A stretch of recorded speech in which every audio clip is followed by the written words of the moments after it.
Hello, parents. Welcome to the Masterful Parenting Podcast. I'm Anne Alvares, parent coach, school counselor, and mother of two. Do you sometimes struggle with your parenting role? Do you notice that sometimes you're repeating patterns that you learned in your own childhood? Maybe you are carrying childhood pain that has not been healed, and you notice that it is showing up in your parenting with your own children. Perhaps you yell or get frustrated easily. Maybe you are directing them or telling them what to do all the time, and you notice that your actions are affecting your relationship with your children.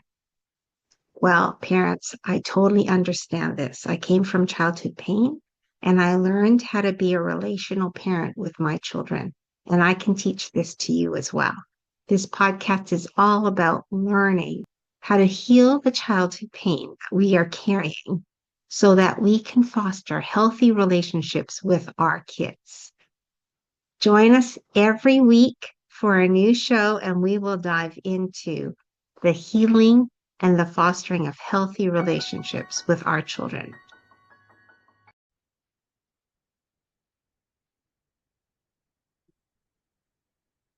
Did it record? Hold on a second. Hello, parents. Welcome to the Masterful Parenting Podcast and YouTube channel. I am super excited because I have a special guest. His name is Patrick Murakami.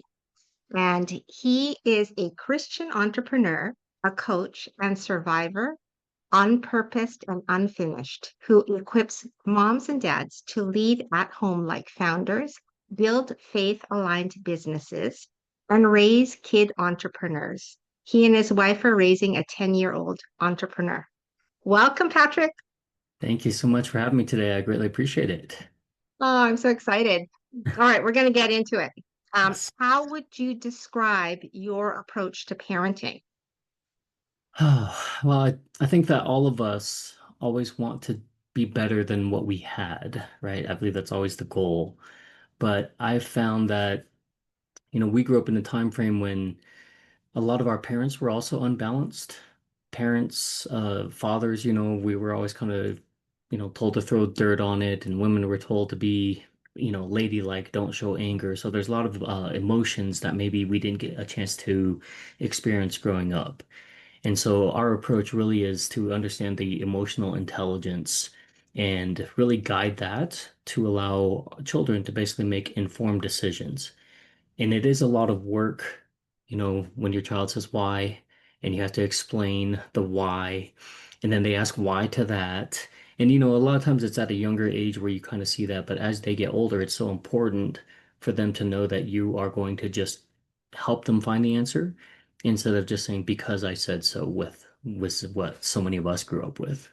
Exactly. I can totally relate to that because our kids want to know. Mm. And when we shut them down, we're not actually helping them grow, right? We're not actually helping them when we shut down their questions. Yes. Um, but it does take work because you have to think about it. Well, what is the why, right? Yes. Probably you grew up with, I don't know, maybe you're the same as me, but I grew up with don't question. Yes. You're not allowed to question. Yes. I'm your parent. You listen to me, Yeah. right? Well, and I think a lot of what we see now is you'll find out when you're older. And it's such a hard piece because there are certain things that you don't want your kids to have to know maybe certain struggles or pain points or even consider those right now because you want them to be children.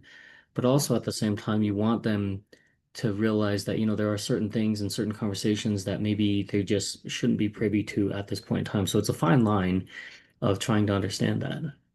Exactly. Why do you think it's so important to develop like emotional intelligence in our kids? And how do we teach that to them? Yes. So emotional intelligence was something that I first started off with sales. And what I learned is that when you can build trust, it opens up dialogue. And Mm. so with even children, a lot of times when we meet them at their level, sometimes it getting down on one knee to get to their height, maybe going down on the floor to play with them. There's automatic trust built with them because they're constantly looking up. And so when you get down to their level, there's that trustability. And so when you can level out the playing field, so to speak, where that trustability, they're more vested. They want to learn more. They are more interested in what you have to say or what you show them. They're willing to maybe take some direction. How many times as a parent have you basically turned around and a kid brought you a toy and then you just kind of like you show them really quickly and they're like, oh, okay, and then they lose interest. But when you get down on the floor and you show them the intricacies, hey, check this out, right? They're interested and they spend more time with it. So that emotional intelligence piece opens up dialogue and trustability. From a chemical standpoint, when you build trust and emotional intelligence, you release oxytocin versus cortisol. And that basically unleashes all that trustability that we've talked about versus that fight or flight mode that you go through when cortisol is released. Right, right. So that's like that cortisol is the stress, right? The Yes. stress, and Yes. then what did you call it? Oxytocin. The oxytocin is the feel Yes, good that's chemical, trustability. right? Yeah, In the brain. absolutely. Yeah, yeah. Hmm. Okay. And so, well, how do we teach it? I know you said go down to their level Yes, and involve them, right? Because it's about connection, right? So 100%. you're working on how do I connect with my child? Yes. Yeah. And I think I've seen it in both sides, right? But there's I guess a stigma that a certain age that men basically don't connect with their children. And again, a lot of it is maybe the upbringing, a lot of it maybe pride or ego. But the thing is that our kids do see everything that we do.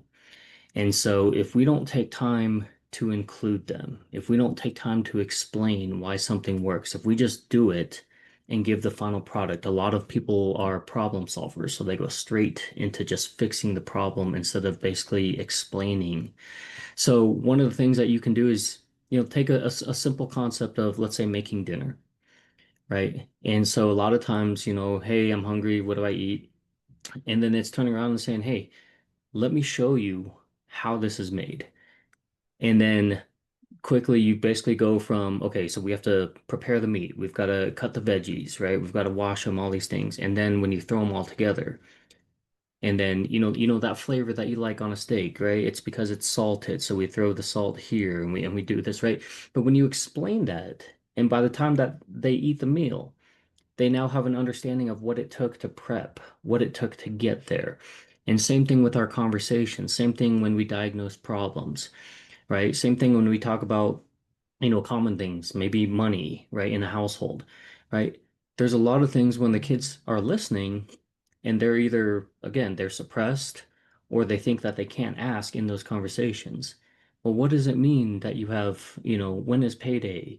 What does that mean, right? And what does that mean for us as a family? Because a lot of times people are, it's like, oh, I've got to wait till next week so I can pay my bills. Well, what does that do for your children if they just know and only see the hustle and the bustle piece, right?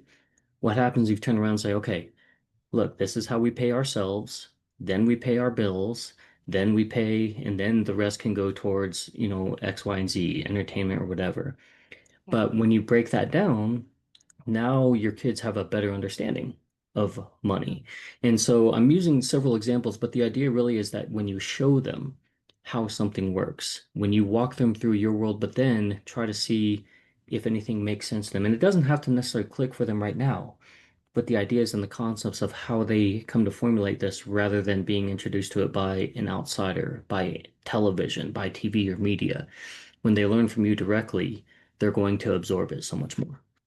Yeah, I really totally agree. I realized that it's never too young to start. Mm, But I remember as a young mother that I would be so concerned about getting things done that I would like sit my oldest in front of a show, like an educational show, Magic School Bus or whatever it was. mm, And then I would go into like the kitchen and make dinner and clean up and stuff like that. And what I realized, because I've been like, I follow a few YouTube channels, right? And what I realized is at a young age, you can involve them in your lives. Like Mm. you can actually sit them and show them, I'm cutting vegetables. I'm this and now them put heating the water, right? You can like Yes. do that with them because they're in such a stage of absorbing so much learning.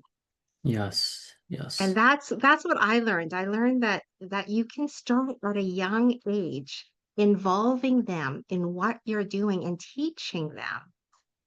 And then they're so much more capable and confident because Yes. you've involved them in the day-to-day things of living, right? Right. Yes, 100%. Yeah. So yeah, that's what that, I think that's one of my mistakes. But I know now that my youngest is a teenager. Mm. He wants to know. So he'll be like, "Can you show me? Mm. Yeah. And can we cook this together?" So then he's doing the inviting, and I'm like, "Yes, let's do this." Right? So Yes. it's never too late, but it's also never too early, right? Correct. Correct. Yes. Yes. Obviously, there's precautions, right? And it's crazy that we always have to introduce these things, but you don't want to hand your 2-year-old just a knife and say start Yes. cutting vegetables, right? So there's always precautions. Hmm. But you can introduce them the concept, right? Yes. Of, hey, when you're older, you can do this, right? Or Yes. or make it fun. What are the vegetables that you can rip and tear and break, so Yes. you don't have to use maybe a knife. Yes. Unless you're a world-renowned chef, it probably doesn't matter how dinner comes out looking, right? Exactly. But the idea to be able to involve them somehow. I'm totally with you. Safety first, but the dialogue of what you're doing to them is good. You can Yes. explain and talk. This is all connecting, right? When you're when you're having this conversation, say, "Mom's gonna cut the carrot now," or whatever it is, right? Yes. So, so It- good, so yeah. good. Okay, we're gonna talk about how we help our kids to think in more philanthropic ways, like out of themselves and thinking about others and community. How do we Yeah. do that, Patrick? So it's a weird spot, right? Because part of me really believes that my son is leading us oftentimes, and I think there's a study that says as young as 2 months old that babies kind of train us, So a lot of times people make like the funniest faces and hit a high pitch that maybe they would never hit anywhere else unless they're talking to a baby, trying to get a reaction. And Yeah. so while I'd like to think that I'm imparting wisdom to my son, a lot of it is us kind of following his journey and learning from him as much. But I think it's one, him being exposed to community, him being able to have dialogue and conversation with adults, but also realize that in order to make impact around him, it starts with self. And, Right. we had really shared this story a very long when he was probably about 4 or 5 years old, where we just said, there was a man who once wanted to change the world. And then he realized that maybe the world was too big. So then he was thought, what, maybe I'll start within my country. And he's like, well, I don't really know how to talk to anybody nationally, so I'm going to start more of on a state level. And then he's like, well, I don't even really drive up to my state capital, so maybe I'll just start here in my city. And even then, he was like, oh man, I'm still overwhelmed, so let me start my neighborhood. And still, he was like, I'm not seeing the results that I wanted. And he's like, I'll start with my family. And then nothing happened because it was him trying to influence other people. And then he said, oh, let me start with myself. And then as transformation within himself started, his family started to notice and started to transform, which impacted the neighborhood, then the city, then going nationally, then eventually global. But the idea was having a great understanding of who you are. And it's hard to teach a kid to be fully themselves in some ways, because in some ways we're the ones that limit them Mhm. because we're the ones that push our fears onto them, right? How many parents have known that their kid is that daredevil type because he's jumping off the couch, but we're the ones always saying, no, don't do that. And Yes. how many of them have gone on to be like moguls and in the Olympics, doing these aerial jumps and things like that. And so it's kind of understanding and cultivating who your child is, but Yes. giving them the confidence to turn around and say, what do you want to do? And so we started my son with a seasonal snow cone business. It was the old Snoopy machine that still doesn't work very well now. And he took whatever he made that summer and turned around and invested into a machine that actually melts ice and grinds it down. So he did this for about 3 years seasonally. And then in his third year, he had overheard conversations of my wife and I basically talking about which organizations should we help. And then he said, you know what? I think I want to donate. And we said, okay, what are you thinking? And he said, um, he's like, I don't know, but I want to do something that helps children. So we decided to basically, instead of just saying, okay, great, let's pick an organization, we called the organizations. We said, can you tell us about some of these? And some of them were, they didn't have maybe the time that day. Some of them were said, this is what we're about. And then I remember Make-A-Wish giving us a call, Make-A-Wish Colorado. So why don't you bring your son here and he can experience the entire process of what our Wish kids go through. And so we did. We went and we sat in the room where the kids were making the wishes. They fully explained what they do, what the organization represents. And I remember him looking at me sitting in the room where the kids make their wishes. And he said, this is the one. And so ever since then, he's been a partner with Make-A-Wish Colorado. But the idea wasn't just, it starts with having the conversation, but then it is feeding that curiosity. Right? How many Mhm. parents would have just said, okay, well, let's call our local children's hospital. Let's call, so and so, and then just see if we can make a donation. But for him to actually want to seek out and for us to basically take that time to say, this is how you get involved. Mhm. And, we rolled out the whole red carpet. We bought one of those large checks for him to write and fill out and donate. We've got pictures of it.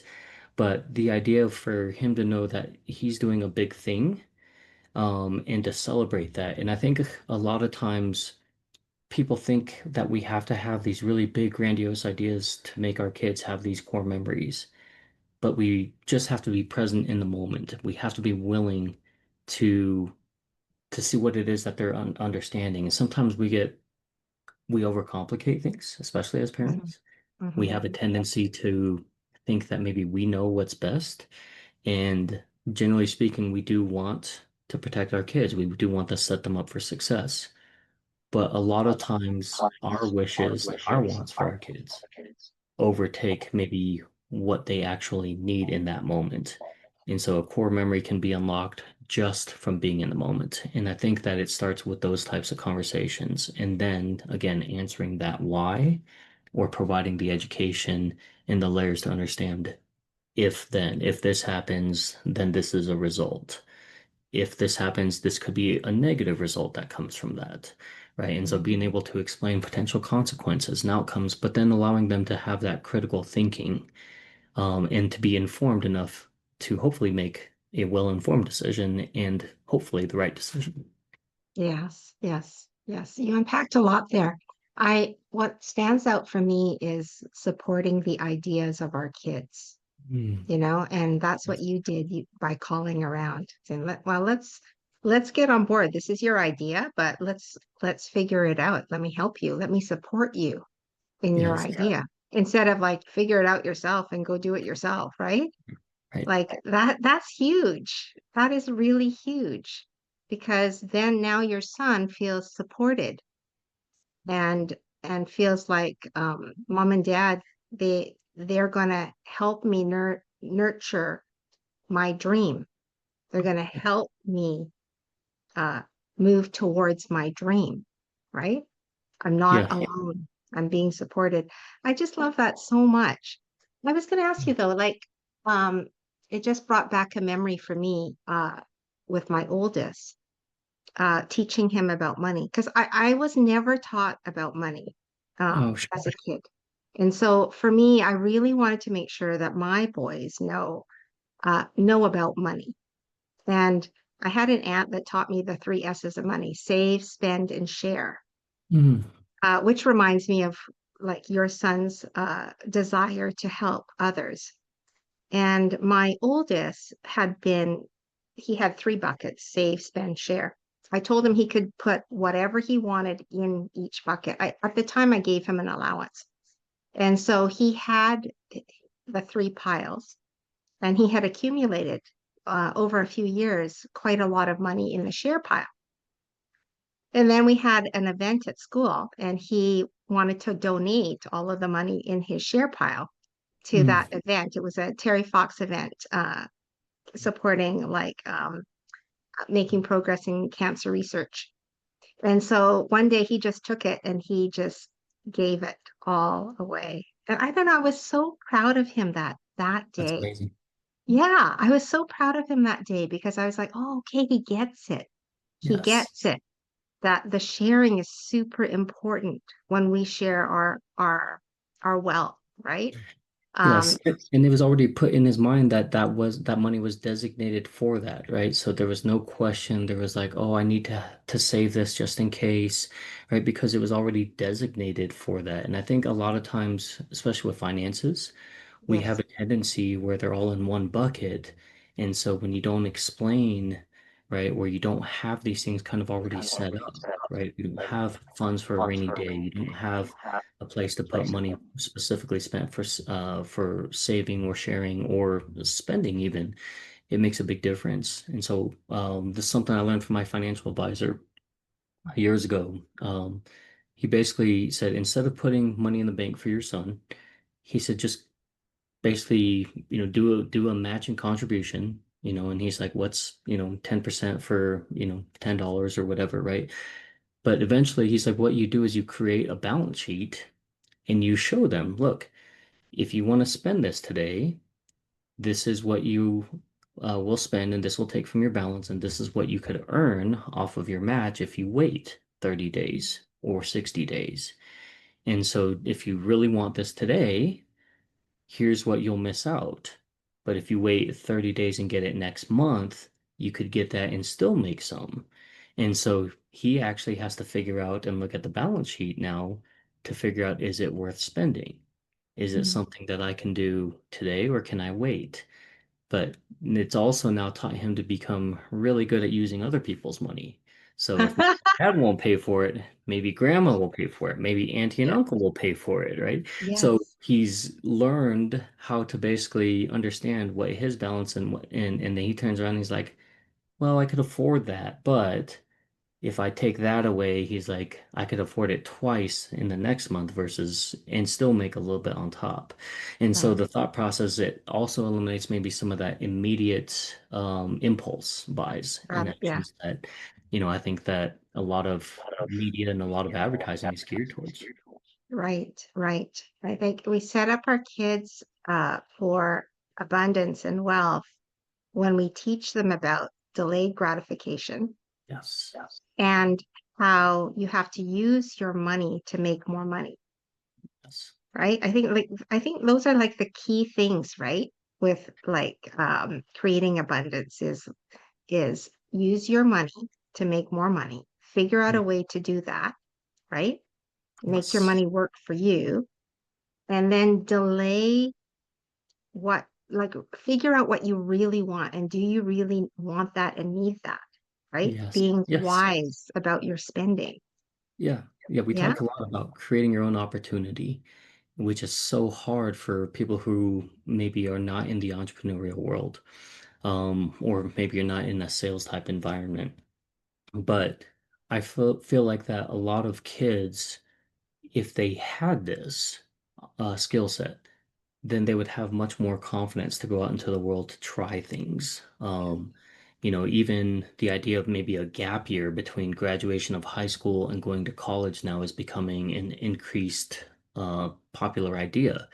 And it's because the dropout rates or the change of whatever their occupation is going to be or their degree is going to be and changes so often that, people can't afford to not know what they want to go into school for. And so Mhm. being able to really take that time, but if you had the opportunity to create for yourself maybe some wealth or to create an opportunity that says, you know what, I'm going to take my chance on maybe launching this business, right? Mhm. It gives them the confidence to turn around and say, I know how to do this because I've done it my whole life, versus well, now I have to really figure out what I want to do and I can't mess it up. And that's a really big difference in mentality and mindset, for Mhm. somebody who already knows and understands how to handle money and opportunity versus somebody who's having to learn how to find that for the very first time. Yes. I think we have to teach our kids that when we're going to school, we're investing time and that Yes. that time needs to pay off in some way, right? Hmm. I know with my oldest, I did not fight him when he said he dropped out of college. He's like, I don't want to go to college anymore. It was COVID, right? And he's Hmm. like, I don't want to learn from online. Like I go to school because I'm interested in knowing my professor and learning from him. And I don't want to do this online business. And I didn't fight him on it. I said, okay, that's fine. Um, but he always has been an entrepreneur, Patrick, since he was little and he's had a number of businesses. Scrap metal was selling golf balls, like all kinds of things. So Yeah.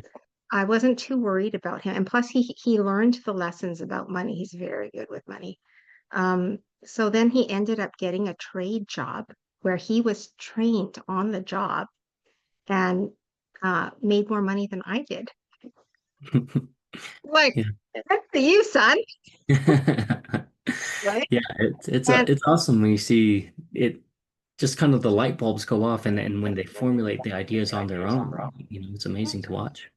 yeah, and then his friends that went the traditional route, which is college, university, got their degrees, are struggling right now to find work. Mm, And it's actually quite devastating for young yes. people that they're not getting work in their areas, in their fields. I guess Yeah. that's why you have to do the research. Is there work out there in your field? Yeah, like these are all the things we have to teach our kids, right? Yes. You're investing time, you're investing money. Is it going to pay off? You know? Yeah, and things change on so quickly, right? Especially with the incorporation of AI and tech. And so, 10 years ago, everybody said get into coding, get into, become an engineer and all these things. And now people are saying get into the trades. Mm, So things happen and can change. But I've always taught my son the ability that says, you have to understand different points of view and perspectives because what's relevant today may not be relevant tomorrow. There's no guarantees. right. And so, some of the tasks he's learning also what he does and does not like, which oftentimes, if you don't have the experience in the work world, maybe you have to figure that out and it delays the process. But I can tell Right. you, my son does not mind doing inventory. I can give him a Wow. checklist and I'll say, here you go. Here's, go find out how much we have of each of these. And sometimes he's bringing me additional items to say, oh, we need to add this. Oh, we need to add this, right? And then there's things where I'm like, hey, go look up the price point. And he's like, do I really have to check with multiple websites? I'm like, you got to know if you got to buy it or sell it. So, for a lot of people, they hate inventory and they Yeah. don't mind doing the price points or they don't mind, going. So, sometimes we go to the stores to actually look for stuff on the inventory list to see if we can buy them at retail and Yeah. resell them online. And so he loves that part. He loves going to the store, physically shopping and looking. But if you ask him, hey, I need you to find the prices on 5 different websites, he'll do it for about 4 or 5 different pieces and he's done. But if I ask him to do an entire inventory list, he Boring. can knock that out. Yeah, but again, he's finding out what he likes, what he doesn't like. When I told him that he can use AI to search the different websites now, and then he was like, "Can we just build one that does all this?" I said, "Yeah, let me show you." So now he has a custom GPT that automatically searches 5 or 6 different websites and said, find the average price of this. Now he doesn't mind it so much. So Wow. teaching him and incorporating him to be exposed to what he does and does not like also allows him to focus on what he's good at. That's so good. That's so good. Okay, we got a little bit off topic here, but we're going to get back to here. What are your tips, Patrick? Your tips to give parents on how we raise emotionally intelligent children? I find this to be hard because it's a work in progress for me personally, but I feel like it's the most authentic thing that I can give you, and it's basically just to be present where your feet are.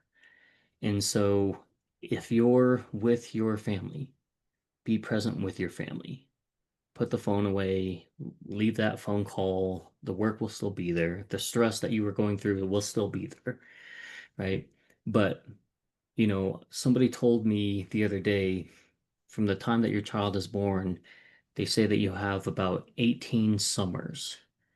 Wow. And you think about that, it's really short, but if you go through those teen stages where they don't want to hang out with you, the reality, you probably have maybe 13 summers, 14 summers. Yes. Right. And if you think that's a very short time, really, in the grand scheme of things. And so, I've kind of always kept that in mind that the time is limited, and because it goes so fast, the wealth that you build, yeah, it may create memories for other things later down the road, but for your kid to come back to you, and I guess our biggest fear is to basically for our kid to come back and say, "You didn't spend enough time with me. I wanted Hmm. more." Right? And oftentimes, especially being around business owners, that's a big regret that I hear often. And Right. so we didn't get into building a business to basically say, oh, yeah, we built it to have a bunch of regrets. We built Right. it so that way we could have that time freedom. So we could have maybe that location freedom. And oftentimes people forget that. And so my Hmm. suggestion and my tip is really just, again, to be mindful of what is it that you really wanted and what is it that you want your legacy to be as a parent. Because most of us are not going to have legacies that go beyond one or two generations. But if your legacy is that you set up your children for success, I don't think that's a bad legacy to have, especially as a parent. I agree with you 100%. We have a window of time, and we have to use it well Yes. because we don't want to be having adult children and regretting that we didn't have enough time with them. We didn't spend enough time with them. We Right. didn't really get to know them because we were just hustling. We were just surviving, right? Right. Yes. So we have to remember that our window of time is short, and every moment counts. Like Yes. Patrick said, put away your phone, be present for your kids. So good. I love it. I love it. I love it. Thank you so much, Patrick. Oh, I thank you. I appreciate really this. enjoyed and thank you for sharing your wisdom so we can raise more emotionally intelligent children. Thank Appreciate you for you. your time. Likewise. Thank Thank you, you. everybody. We'll see you in the next show. Thank you, parents, for joining the show today. I hope it was valuable and that you have some useful tools to use with your children.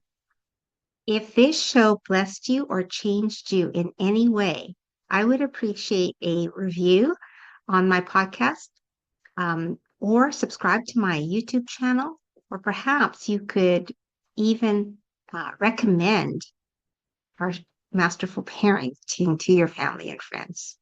Thank you so much, parents.